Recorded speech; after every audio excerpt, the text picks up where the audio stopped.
আজ ১৩ই মার্চ শুক্রবার ২০২৬ মেঘ, বৃষ্টি এবং কালবৈশাখী ঝড় নিয়ে আবহাওয়া অধিদপ্তর থেকে জানানো হল ভয়ঙ্কর সতর্কবার্তা।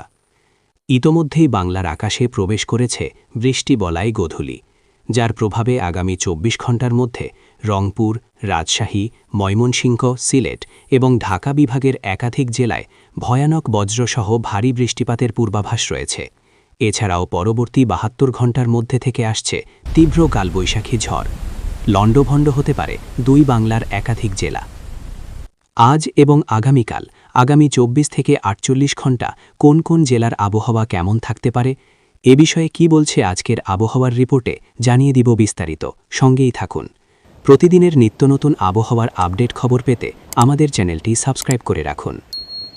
সকাল থেকেই দেশের আবহাওয়ায় মেঘলা ভাব বিরাজমান রয়েছে, বিশেষ করে দেশের উত্তরাঞ্চলের জেলাগুলোতে।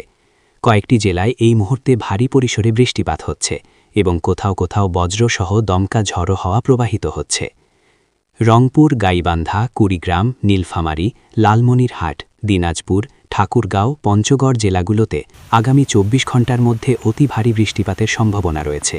এছাড়াও ময়মনসিংহ, জামালপুর, শেরপুর, নেত্রকোনা, সিলেট, সুনামগঞ্জ, হবিগঞ্জ, মৌলভীবাজার অঞ্চলগুলোতেও মাঝারি ধরনের ভারী বৃষ্টির সম্ভাবনা রয়েছে।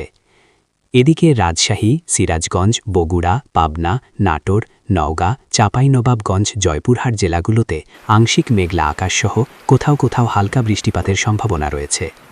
ঢাকা বিভাগে ঢাকা, নারায়ণগঞ্জ, মুন্সিগঞ্জ, গাজীপুর, মানিকগঞ্জ, নরসিংদী, টাঙ্গাইল, ফরিদপুর, রাজবাড়ী, মাদারীপুর, শরীয়তপুর, গোপালগঞ্জ, কিশোরগঞ্জ জেলার দু-একটি স্থানে হালকা পরিসরে বৃষ্টি এবং অধিকাংশ স্থানে আকাশটা আংশিক মেঘলা থাকার সম্ভাবনা রয়েছে।